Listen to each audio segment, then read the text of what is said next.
சுக்கி stories. Kamala ஒரு ஏழை பெண். அவளுக்கு கொஞ்சம் நிலம் இருந்துச்சு. அதுல விவசாயம் செஞ்சு சிக்கனமா குடும்பம் நடத்தி வாழ்ந்து வந்தா. யார்கிட்டையும் வம்பு தும்புக்கு போக மாட்டா. அவளுடைய பக்கத்து நிலத்துக்காரி விமலா. அவளுக்கு நிறைய நிலம் இருந்துச்சு. அதுல நிறைய வருமானமும் வந்துச்சு. ஆனா எவ்வளவு ஆடம்பர செலவு நிறைய செய்வா. அவளுக்கு கமலா மேல எப்பவுமே பொறாம. ஒரு நாள் ஒரு வயதான முதியவர் அந்த ஊருக்கு வந்திருந்தாரு. அவரு வீதி வீதியா போய் பிச்சை எடுத்துதான் சாப்பிடுவாரு. அவர் ஒரு நாள் விமலா வீட்டு பக்கமா வந்தாரு. விமலா வீட்டு முன்னாடி வந்து நின்னாரு. என்ன வேணும் உனக்கு அப்படின்னு விமலா வெடுப்பா கேட்டா. அவரு அம்மா பசிக்குது, கொஞ்சம் சாப்பாடு கொடுங்கன்னு கேட்டாரு. அவ சாப்பாடு கிடையாது, ஒண்ணும் கிடையாது, இங்கிருந்து போ முதல்ல அப்படின்னு சொல்லிட்டா. அவர் அங்கிருந்து கமலா வீட்டு முன்னால வந்து நின்னாரு. அம்மா பசிக்குது, கொஞ்சம் சாப்பாடு கொடுங்கன்னு கேட்டாரு. கமலாவும் அவரை பார்த்துட்டு சரி, வீட்டுல இருந்த சாப்பாடு அவங்க சாப்பிட்டது போக அவளுக்கான சாப்பாடை எடுத்துட்டு வந்து கொடுத்தா. அவரும் வாங்கி சாப்பிட்டாரு. சாப்பிட்டுட்டு கை கழுவ தண்ணீர் கேட்டாரு. அவ போய் ஒரு மண் குவளையில தண்ணீர் கொண்டு வந்து கொடுத்தா. அவர் குடுவைய திருப்பி கொடுத்துட்டு போயிட்டாரு.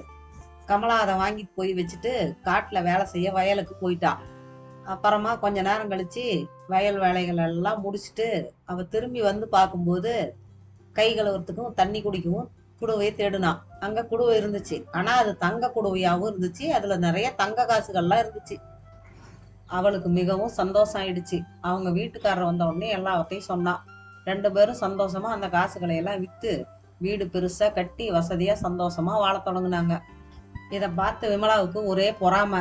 எப்படியாவது இதை தெரிஞ்சுக்கணும்னு நைஸா கமலா கிட்ட பேசி விஷயத்த தெரிஞ்சுக்கிட்டா. உடனே வீட்டுக்கு வந்து அவகிட்ட இருந்த பணம் பொருள் எல்லாத்தையும் வித்து ஒரு பெரிய தங்க பானை வாங்கி வச்சுக்கிட்டா வீட்டுல. அவ கணவனையும் பிள்ளைங்களையும் கூப்பிட்டு உடனே போய் அந்த வயதான முதிய ஒரு பிச்சைக்காரர் எங்க இருந்தாலும் கூட்டிட்டு வாங்க அப்படின்னு சொல்லி துரத்தி விட்டுட்டா 3 பேரையும். அவங்களும் தேடி போய் அந்த பெரியவரையும் பார்த்துட்டாங்க. பார்த்துட்டு வீட்டுக்கு சாப்பாடு போடுறவாங்கன்னு கூட்டிகிட்டு வந்துட்டாங்க.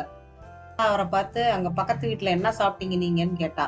அவரு கீரையும் கொஞ்சம் சாப்பாடும் சாப்பிட்டேன்னு சொன்னாரு. இவ உடனே நான் நிறைய பலகாரத்தோட சாப்பாடு தரேன்னு சொல்லி போய் பலகாரம் சாப்பாடு எல்லாம் எடுத்துட்டு வந்து நிறைய கொடுத்தா அவருக்கு. அவரும் சாப்பிட்டுட்டு கை கழுவ தண்ணி கேட்டாரு.